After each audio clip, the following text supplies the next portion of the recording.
attacks. What was defined by the G7 and the G20 is a first step that they have taken, but it is insufficient for favoring emerging economies. What is required is to work on a solidarity-based scheme or plan that would be then a reality and make it a reality to actually fulfill the Sustainable Development Goals. Distinguished colleagues, the crisis of COVID-19 is also a crisis of human rights. The pandemic has made more acute violence against women, exacerbated stigmatization of migrants, Afro-descendants, ethnic minorities, LGBTIQ plus persons,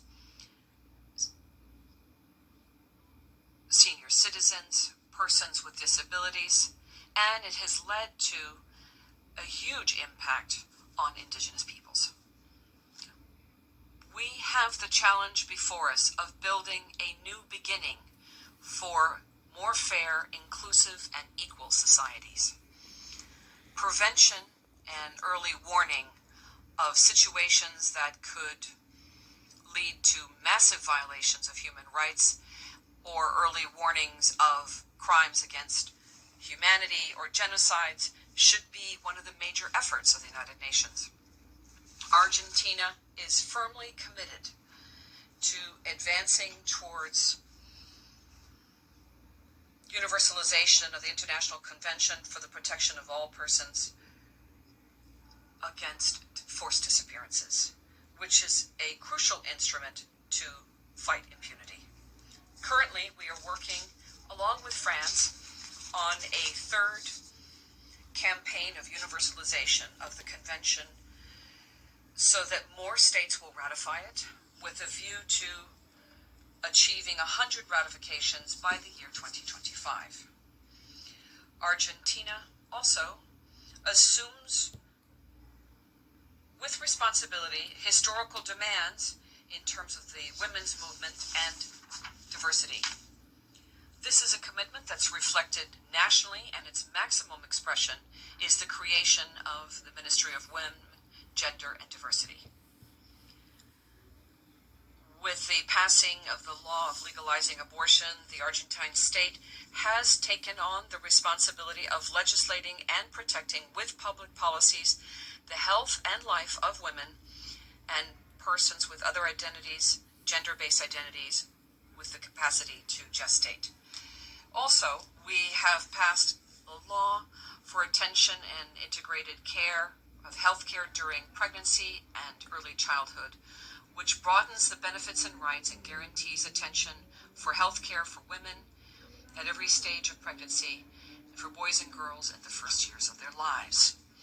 The Argentine government decided to reinforce attention for women who are victims of violence, and at the same time, it has enacted legislation with a gender focus and worked on it in the area of labor and social policies. It is also promoting shared responsibility with a more fair distribution of tasks in terms of care. With regard to diversity and rights, we have made progress in historical measures of expansion and recognition of rights, such as the approval and enactment of the law on labor for trans populations, which stipulates that the national state must guarantee a minimum of 1% of the labor force for transsexual, transgender, and other. And the decree provides for the emission of national documents, identity documents that would recognize non-binary identities. May I now turn to the scourge of terrorism. Argentina would like to highlight the work of the Office of the United Nations Against Terrorism and in its support of states in applying the global strategy, irrespective of respecting of international law and human rights, international humanitarian law, and the international law of refugees.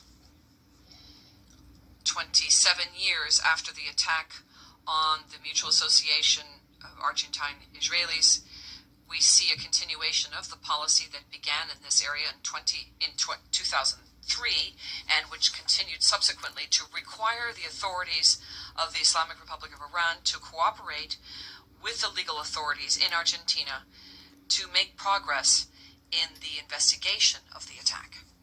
We would reiterate our request to the international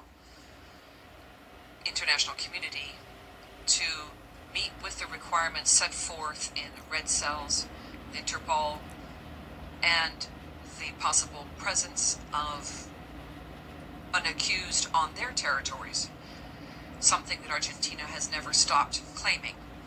Colleagues from around the world, with regard to the Summit on Food Systems, an event which I would like to applaud, I must say that the topic, in my view, is of the greatest importance, not just for Argentina, but for all of us, given our condition of producers and exporters of healthy food, nutritious food for the entire world. We believe that the transition towards sustainability of production systems of food needs to be gradual, and according to the form and time as decided by each country based on its productive economic and social reality. There is no single model for development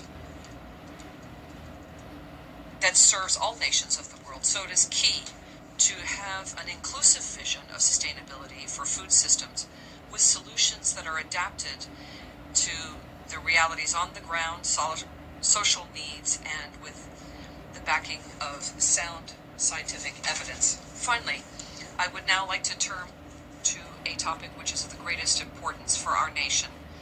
The Republic of Argentina reaffirms its right of legitimate sovereignty, which are unavoidable with regard to the Malvina Islands, Georgia to the south, Sandwich to the south, and the surrounding maritime space, which are part of the Argentine national territory. These territories are currently illegally occupied by the United Kingdom and have been since for some 188 years now.